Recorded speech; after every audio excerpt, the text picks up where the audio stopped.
I always thought I was the extra one in the family, until an accidental recording exposed it all.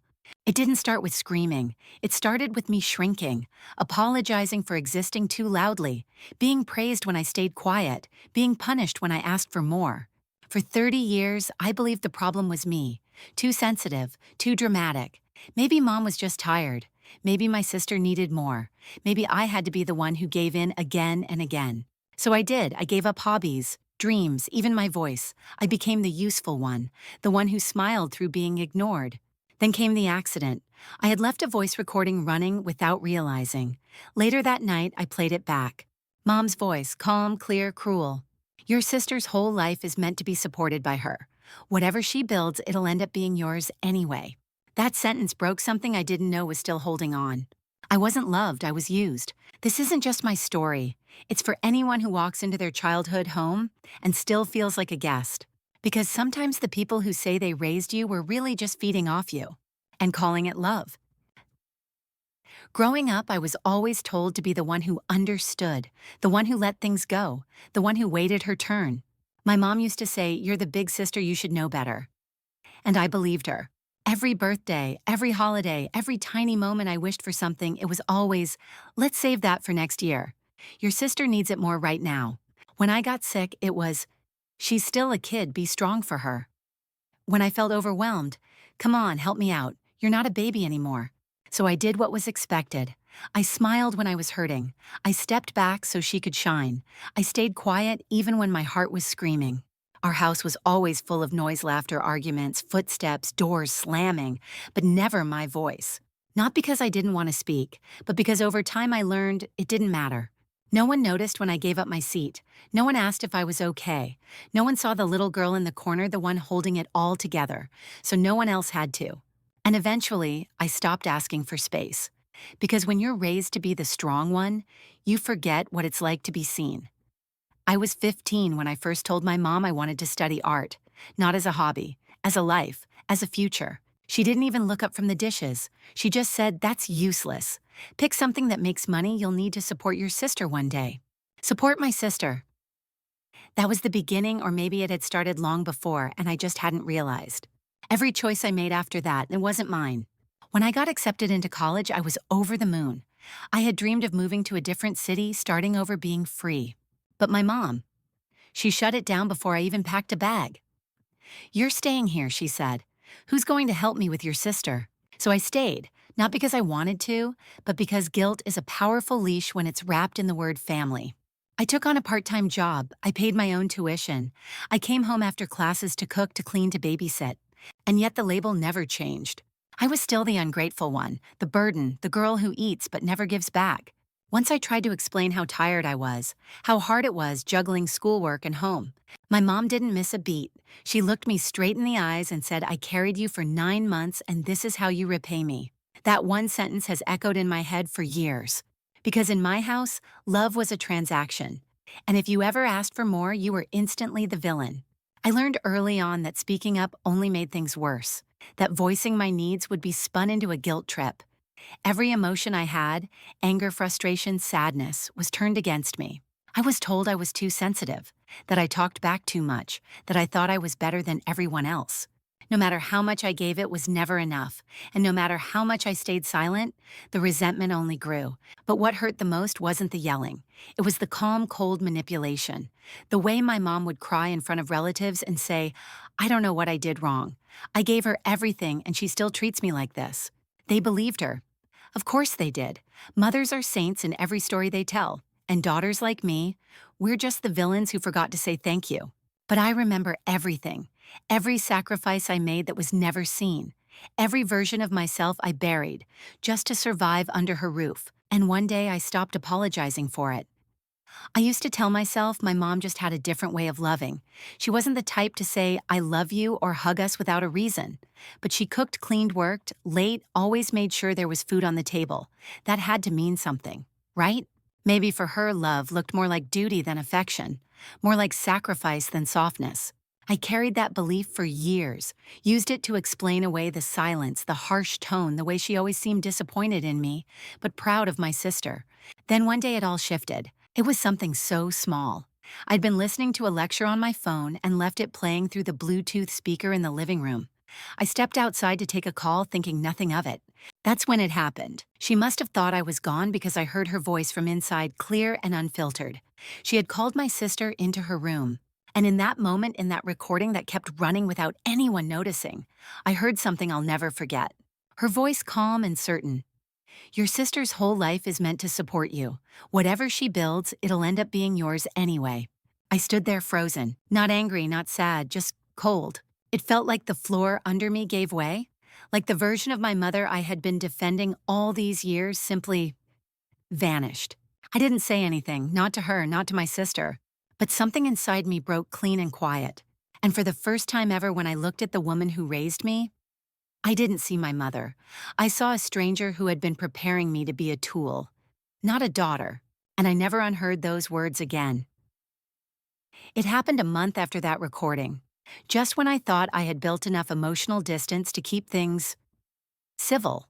The bank called. They said I needed to come in and discuss a loan that had fallen behind on payments. I was confused. I had never applied for a loan, never signed anything. But there it was, my name, my ID, my signature, all on documents I had never seen before. The loan was for a store, a small business registered under my name. When I got home, I asked my mom, not accused, just asked. She didn't deny it, didn't flinch. She simply said, I did it for your sister. She's young, she needs a start. I knew you wouldn't say no if I told you. I was stunned. I said you stole my identity. She looked offended, like I was the one crossing the line. Then came the guilt trip. The teary eyes, the trembling voice. Family is supposed to sacrifice for each other. If you and your sister don't support each other, who else will? I carried you for 9 months and this is how you treat me. I said I wouldn't pay it, that I never agreed, that this wasn't fair. She cried harder, called my aunts and uncles, told them her daughter had turned against her, that I was heartless, that all she ever wanted was for us to be close, and now look what I'd done. And just like that, the story was flipped. At the next family dinner, no one looked at me the same. I wasn't the daughter who had worked through college, paid my own tuition, cooked every dinner. I was the ungrateful one, the selfish one, the one who refused to help her own blood. I tried explaining, no one listened. Because when a mother cries, people don't ask for paperwork. They just believe her. A week later, I got the bill. The loan was in default. No one else's name on it. No one else stepping in to fix it. Just me legally responsible for thousands of dollars I never borrowed, for a store I never wanted, for a dream that wasn't mine. And still, she looked me in the eye and said, "You'll understand when you're a mother." That sentence broke something in me, because I realized this wasn't about misunderstanding. This was about control, about ownership, about how she saw me not as a daughter, but as an extension of her will.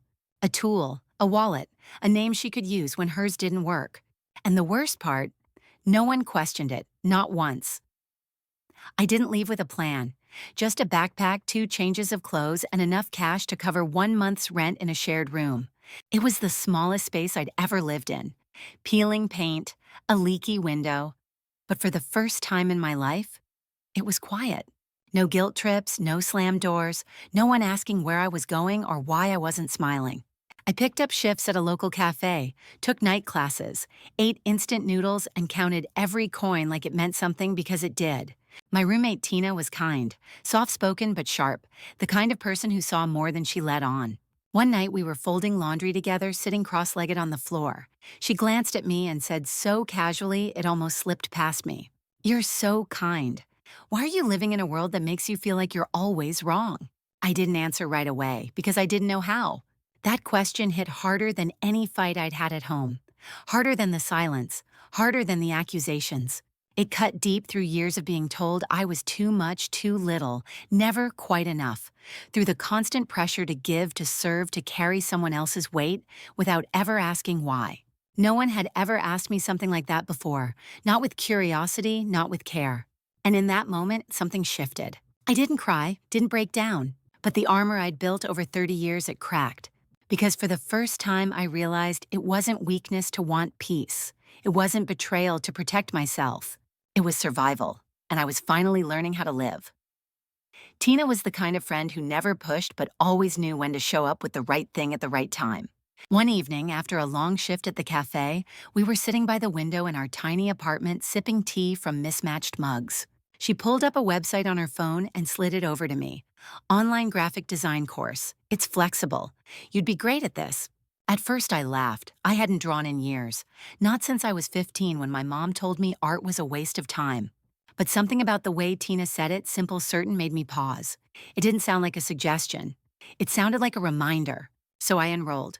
I worked mornings and afternoons at the cafe, took the course at night, sometimes half asleep, sometimes running on instant noodles and sheer stubbornness. It was hard, but it was mine. And slowly something inside me began to shift. Not all at once, not dramatically, just quietly. One evening, the owner of the cafe I worked at mentioned they needed a new flyer. I offered. They said yes. It was a simple design, nothing fancy. But when I handed it over and saw their smile, I felt something I hadn't felt in years: pride. After that came a few more small jobs, a bakery down the street, a friend of a friend launching a jewelry brand. Nothing big, nothing glamorous, but it was enough. Enough to pay rent, enough to buy groceries without doing the math 5 times, enough to breathe. For the first time in my life, I wasn't surviving on someone else's terms. I wasn't begging for approval. I wasn't trying to earn space in a home that never felt like mine. I was building something, even if it was small, even if no one else noticed. It was mine, and that was everything. The text came on a Thursday afternoon. Short, measured, almost formal. Come home for dinner, it's important. No emojis, no warmth, just those 6 words. I stared at the message longer than I should have. Then I typed, okay, no more, no less. It had been months since I left, months of quiet, of distance, of not flinching every time my phone buzzed. When I arrived, everything looked the same. Same table, same curtains, same smell of overcooked rice and something fried. But my sister was already there. She looked up at me, smiled faintly, but something in her face had changed. Colder, sharper, like someone who'd been told a story too many times and had started to believe it. Dinner was tense but civil, small talk, forced laughter. Then just as I took the last bite, my mother cleared her throat. She slid a folder across the table. There's one room left under your name, she said. The one Dad gave you before he passed. Your sister needs it for her business. We just need you to sign it over, for the family. I looked down at the folder, didn't open it, didn't touch it. I let the silence stretch. No one blinked, no one moved. Then I reached into my bag, pulled out my phone, tapped the screen twice. Play. It was the recording. The one I had accidentally captured all those months ago, the one where my mother's voice, calm and certain, said, "Your sister's whole life is meant to be supported by her. Whatever she builds, it'll end up being yours anyway." The words cut through the room like a scalpel. Precise, clean, undeniable. No one spoke, not even my sister. She kept her eyes on the table, her hands clenched into fists beneath it. My mother's face tightened, not in guilt, but in something colder, like control slipping from her grasp. "I'm not signing anything," I said softly. "I've spent enough of my life giving things I never agreed to. This ends here." She opened her mouth to respond, but no sound came out. I stood up, pushed the untouched folder back toward her side of the table. "Next time you want to talk about family," I added, "start by acting like one." And I walked out. No yelling, no drama. Just the quiet sound of a door finally closing. The recording didn't stay at the dinner table. It made its way through the family, forwarded, whispered, dissected in living rooms and group chats I had long been excluded from. Some of them reached out to me, tentatively, a text here, a vague apology there. Words like, "I had no idea and you should have said something sooner." A few tried to rewrite history to pretend they had always known something was off, that they'd always questioned the way I was treated. I didn't respond. Not because I didn't care, but because I didn't know what to say to people who had only started seeing the truth after hearing it through a speaker. My mother's world began to fracture. Relatives stopped calling her for advice. The authority she once wielded, the unquestioned matriarch, turned into uncomfortable silence whenever she entered a room. She didn't apologize. She doubled down, told anyone who would still listen that I had manipulated the recording, taken her out of context, twisted her words. But even she didn't believe it, not really. My sister took a different kind of hit. Her skincare brand, the one built on carefully filtered photos and curated lies, got caught up in its own storm. Someone leaked that she had sold counterfeit products. The comments turned fast. Brand deals were pulled. Her so-called friends disappeared. For the first time in her life, she was alone. And not because I left, but because she finally became someone people saw without filters. People kept asking me how I felt, if I was relieved, if I was proud. They wanted a redemption arc. They wanted a clean ending, some poetic justice. But all I could feel was Emptiness, no joy, no victory, just a deep, quiet exhaustion. Because when the truth finally comes out, it doesn't always heal you. Sometimes it just confirms that the damage was real, that you weren't imagining it, that the weight you carried wasn't in your head. And that hurts more than the lie. I didn't want revenge. I wanted peace. But even peace felt foreign.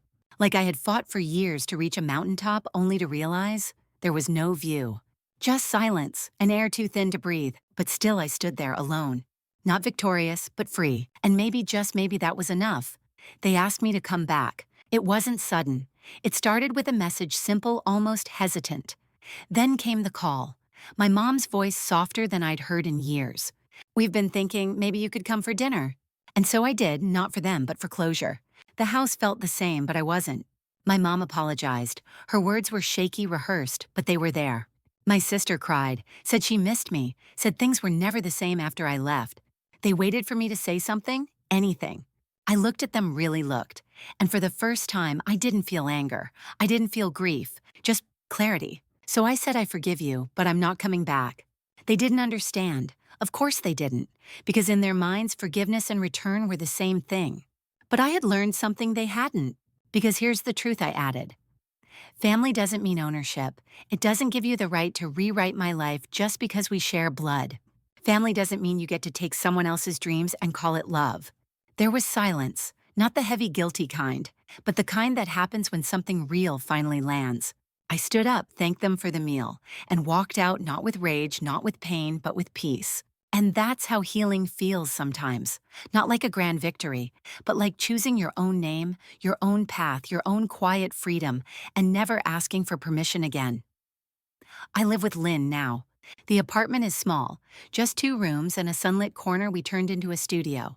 It's not fancy, but it's ours. Filled with secondhand furniture, the smell of strong coffee, and the kind of silence that feels safe. We design things together, posters, logos, the occasional wedding invite. Sometimes we laugh until midnight. Sometimes we just sit in silence, both of us working, breathing, healing. That night, the night everything inside me felt finally still, I decided it was time. I opened the drawer under my bed, pulled out every piece of paper I had once been afraid to touch. The debt letters with my name in bold red ink. The transcript of the voice recording. The property transfer forms my mother once pushed across a dinner table. All of it, every document, every scar. I placed them carefully into a box, closed the lid, taped it shut. And on the top in thick black marker I wrote, "Case closed." It wasn't a celebration, it wasn't revenge. It was just a line drawn clearly between what was and what is. I didn't burn it, I didn't throw it out, because forgetting wasn't the point. I remember everything, but now I remember without flinching, without apologizing, without shrinking into the girl I used to be. I kept the box because it's proof, not of what they did, but of what I survived. And maybe one day when I doubt myself again, I'll open it, not to reopen the wound, but to remind myself how far I've come. That night I didn't cry, I didn't break. I just placed the box in the back of the closet, turned off the light, and went to bed knowing for the first time, I had finally chosen me. Some wounds don't fade. They sit quietly beneath the surface, not screaming, just existing. But healing isn't about erasing them. It's about learning to live without letting them define you. You can forgive the people who hurt you and still choose to never return to where the pain began. You can love someone deeply and still walk away if that love costs you your voice, your peace, your sense of worth. Family. It's not a hall pass for manipulation. And being the good one doesn't mean carrying the weight of everyone else's choices. You are not wrong for loving hard, but you are allowed to protect your light. You are allowed to say enough. Because at the end of the day, the greatest act of courage is choosing yourself, even if you're the only one who does.